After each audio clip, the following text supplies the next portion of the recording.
Hello children, now I am going to start my social science subject. What is history?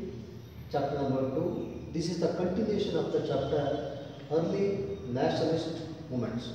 In this class I am going to teach you something about the topic, the American Civil War, which was fought between 1861 to 1865. See, now I am going to teach you something about the causes or reasons for the American Civil War. First one is the differences between northern and southern states of America. See, after having established itself as a democratic country in 1789, USA marched towards economic progress. The states in the north developed as a strong industrial economic states, but the states in the south had large plantations of cash crops, then which formed the basis of its economy. Most people were involved in either cotton or sugar plantations. Then the Industrial Revolution was started in England, so the demand for cotton grew, and with that the demand for labor in the plantations in the south also increased. The slaves were brought from Africa and made to work in plantations. They were not given any wages. They were auctioned in the public like property. They had to live in unhygienic conditions, were poorly fed and suffered from various diseases. The cotton plantations were based on the practice of slavery, without which the economy would not have run. Hence, the southern states were in favor of slavery. But the northern states wanted to abolish the slave trade, and slavery was looked upon as an evil. The northern states began the anti-slavery movements.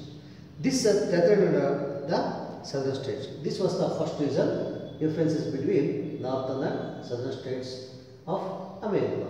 Second is slavery in southern states. The southern states would wanted to remain independent and wanted to take their own decisions. Southern states, third point is southern states wanted to independence, but northern states wanted union. See, the southern states wanted to remain independent and wanted to take their own decisions, but northern states decided to remain as one nation. This was the third cause or reason. Fourth one is efforts of Abraham Lincoln.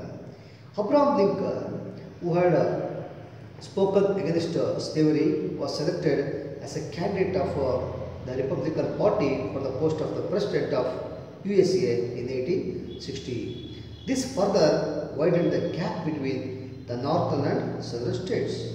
Finally, when Abraham Lincoln became the president in 1860, the southern states seceded from the Union.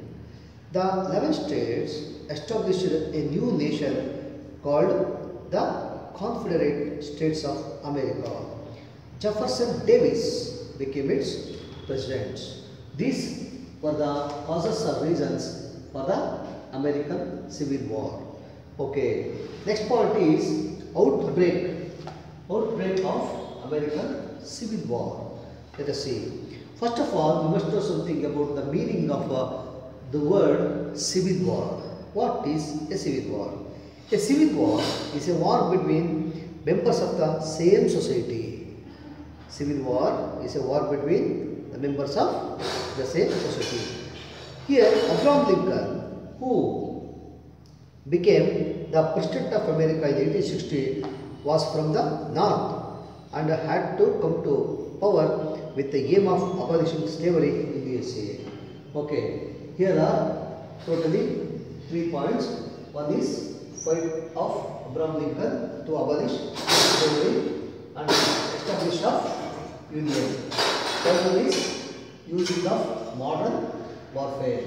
And the fourth one is the Gettysburg Address. Okay. Now I am explaining. Listen to me.